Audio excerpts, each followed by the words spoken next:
morning, friends. It's Bob again, bringing you another reflection on forgiveness and forgiving. And this morning, I want to talk with you about, just real briefly, about making the commitment to forgive. That this is a commitment, that there's a value that we're owning when we say we're going to become a forgiving people. And that is to say that whenever something happens in your life, you get hurt, you get offended, you get ruffled, you get rankled by something in life, that your commitment as a Christian, because of how God has treated you, is that you are owning the commitment to forgive. And so again, as I've done over and over and over again through the years, I want to encourage you to pray the Lord's Prayer, because it causes us to have to revisit this every time. As I forgive others, Lord, forgive me. And as I pray that, I always have to sort of take a sonar sounding down into my own soul.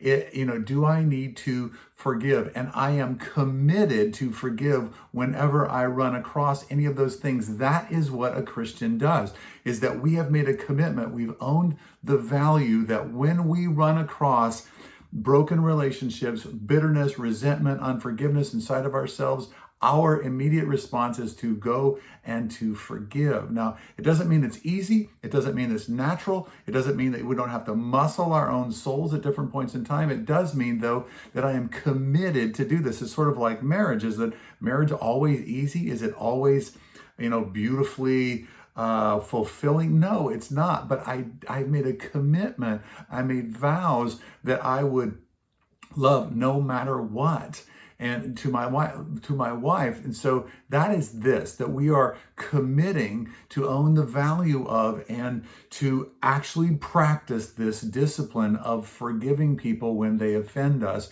when we are hurt, when we don't receive a fair shake, when no matter what it is, that we're committed to forgive, even if it doesn't right the situation, even if it doesn't fix it, even if reconciliation isn't even possible. I'm committed, because I'm a committed forgiver. I'm committed to own the value of forgiving. Do you own the value of forgiving? Or is that kind of negotiable? I want to ask you today to think this through and to sit down with your God and say, Lord, I want to today put my flag in the soil and to say, I am going to be a committed forgiver.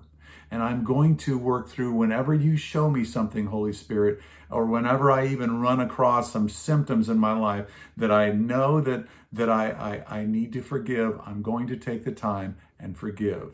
Own the commitment to forgive. Own the value of forgiving. That's what I'd like for you to think about today. Thanks so much for joining me. I love you. God bless you.